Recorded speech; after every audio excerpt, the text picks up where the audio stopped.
du dégueulasse.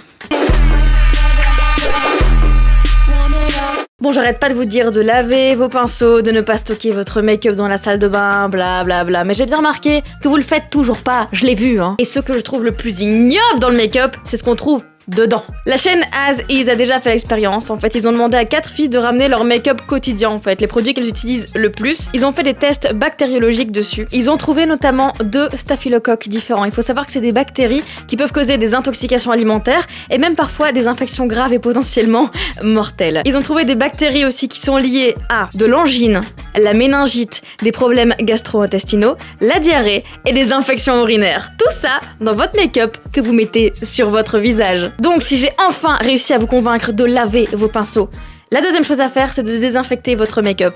Pour ça, munissez-vous simplement d'alcool à friction à minimum 70 degrés. Vous mettez dans un petit pchit et vous vaporisez de loin un petit peu votre maquillage. Mais aussi, si vous avez la flemme d'aller chercher, eh bien tout simplement, par exemple, le rouge à lèvres avec un coton-tige, vous enlevez la première couche. Le crayon, vous le taillez juste avant de le poser sur vos yeux tout simplement. Vous allez vraiment diminuer le taux de bactéries qu'il y aura dans vos produits et peut-être que votre peau vous dira merci.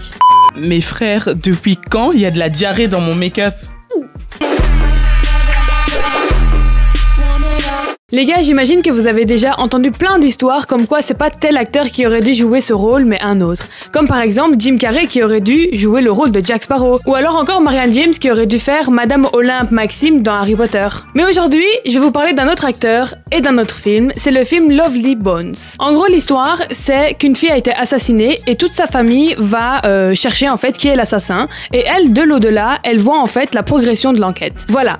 Maintenant que j'ai posé le cadre, je vais t'annoncer un truc que tu ne savais pas. En fait, on voit que c'est Mark Wahlberg qui joue le rôle de Jack Salmon dans le film. Mais en vrai, c'est Ryan Gosling qui était censé jouer le père en deuil. En gros, je t'explique. Ryan Gosling, quand il a vu le réalisateur, il s'est dit « Ok, c'est un papa en deuil, moi je le vois comme ça ».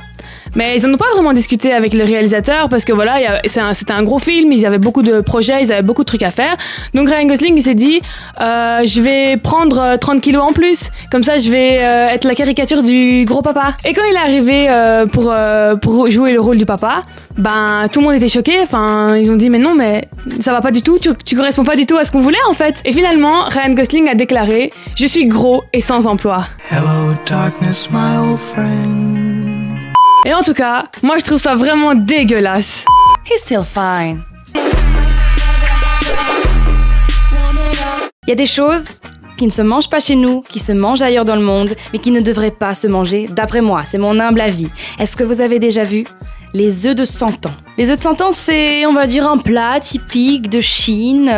Ils mangent ça en entrée, en plat, pourquoi pas en dessert. C'est délicieux, c'est dégueulasse. Bon, la recette est simple, tu prends des œufs de canne ou de poule et tu les laisses macérer pendant plusieurs jours, plusieurs semaines, plusieurs mois, jusqu'à ce qu'ils soient bien prêts et puis tu les dégustes avec des graines de sésame ou du soja.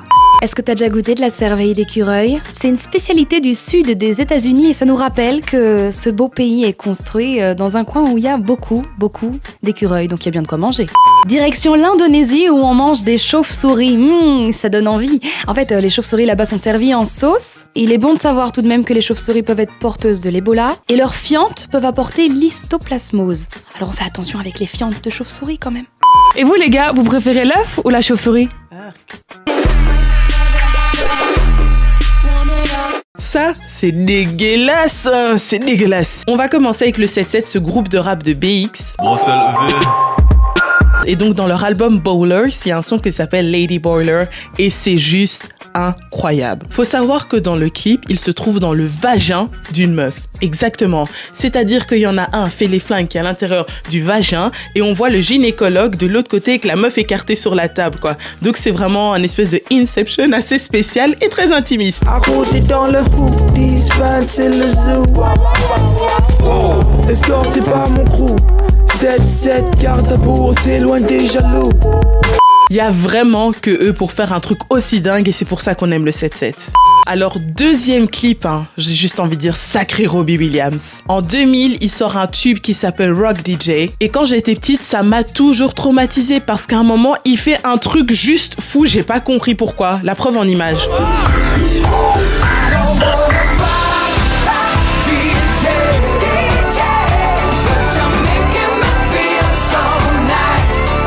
J'espère au moins que c'est t'es rasé.